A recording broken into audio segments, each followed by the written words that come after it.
आमदनी आठन्नी खर्चा रुपया। आज हम बात करने वाले हैं पर्सनल फाइनेंस क्या है, एसेट क्या है, लायबिलिटी क्या है और नेटवर्थ क्या है। आप जब पर्सनल फाइनेंस मैनेज करते हैं तो क्या क्या फ़ायदे होते हैं।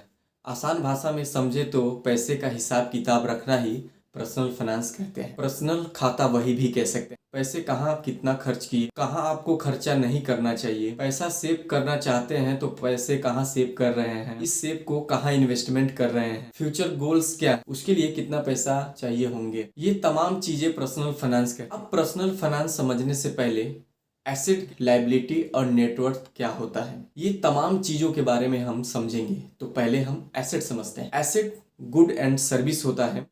फ्यूचर में आप इसे मॉनिटर भी कर सकते। ये आपके प्रॉफिट और पैसे कमाने में आपकी मदद करता है। जैसे कैश हो गया, बिल्डिंग हो गया, लैंड हो गया, इन्वेस्टमेंट हो गया, ये तमाम चीजें एसेट होती हैं। अब इसमें भी दो तरह के एसेट होती हैं। पहला फिक्स एसेट और दूसरा करंट एसेट। फिक्स एसेट ये लंबे समय तक रहती हैं और लंबे समय तक आपको प्रॉफिट प्रोवाइड करवाती है। अब इसमें भी दो तरह के एसेट होती है। पहला टेंजिबल एसेट, टचेबल।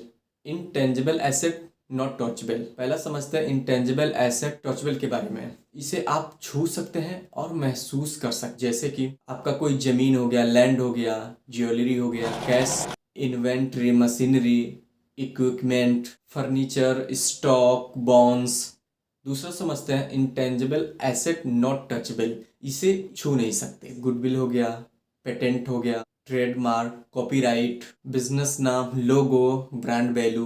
तो ये थे आपके अभी एसेट। दूसरा समझते हैं लायबिलिटी का मतलब क्या होता है। कर्ज लेना और लिया गया पैसे वापस करना, इसे हम लायबिलिटी कहते हैं। लायबिलिटी भी दो तरह के होता है। एक नॉन करंट लायबिलिटी होता है और दूसरा करंट लायबिलिटी होता है। तो पहला समझते हैं नॉन करंट लायबिलिटी। जैसे आपको कोई शॉप लेना है तो आपने बैंक से लोन ले लिया, इसे हम नॉन करंट लायबिलिटी कहते हैं और ये लॉन्ग टर्म तक चलता है। दूसरा है करंट लायबिलिटी। करंट लायबिलिटी को हम शॉर्ट टर्म लायबिलिटी कहते हैं। इसे हमें जल्द से जल्द चुकाना होता है, जैसे कि बिजली बिल, स्कूल फीस, अगर आपके पास कोई एम्प्लॉय है तो सैलरी देनी होती है। अब समझते हैं नेटवर्थ के बारे में। आपके जो नेटवर्थ हैं उसमें जो एसेट होते हैं, एसेट में से जब हम माइनस करते हैं अपनी लायबिलिटी तो हमारे हाथ में नेटवर्थ निकल के आ जाते हैं। एक आम आदमी हो या कोई कंपनी, उसके फाइनेंशियली हेल्थ चेकअप करना बहुत ज़रूरी होता है। आपको किसी के भी करंट फाइनेंशियल सिचुएशन के बारे में पता चल जाता है। अब ऐसे समझते हैं एकदम आसान तरीके से। जैसे एक श्यामलाल है, उनके पास जो एसेट है, जैसे 50 लाख रुपए का उन्होंने घर लिया, 20 लाख रुपए उन्होंने इन्वेस्टमेंट किया और 10 लाख रुपए का उन्होंने कार लिया। टोटल हो गए 80 लाख रुपए उनके एसेट हो गए। अब दूसरी तरफ देखते हैं लायबिलिटी। जब वो घर ले रहे थे श्यामलाल जी, तो उसमें 35 लाख रुपए उन्होंने कर्ज लिया हुआ था और जब वो कार ले रहे थे तो 5 लाख उसमें भी उन्होंने कर्ज लिया था।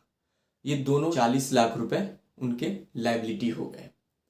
अब आप जब 80 लाख रुपए एसेट में से 40 लाख रुपए माइनस करते हैं तो आपके हाथ में नेटवर्थ निकल के आ जाता है। अब आप सोच रहे होंगे कि नेटवर्थ जान के हमें क्या फायदा होने वाला है। तो हम बता दें, इसको जान लेने से आपके ग्रोथ का अंदाजा लग जाता है और आपके नेटवर्थ बढ़ रही है या घट रही है, इसके बारे में भी आपको आइडिया लग जाता है। अगर ये हमारे वीडियो अच्छे लगे हैं तो हमारे वीडियो को लाइक कर दीजिए और हमारे चैनल पे आप नए हैं तो हमारे चैनल को सब्सक्राइब कर लीजिए और बेल आइकन को प्रेस कर लीजिए। फिर मिलते हैं नेक्स्ट वीडियो में, तब तक के लिए दिल से बहुत बहुत धन्यवाद।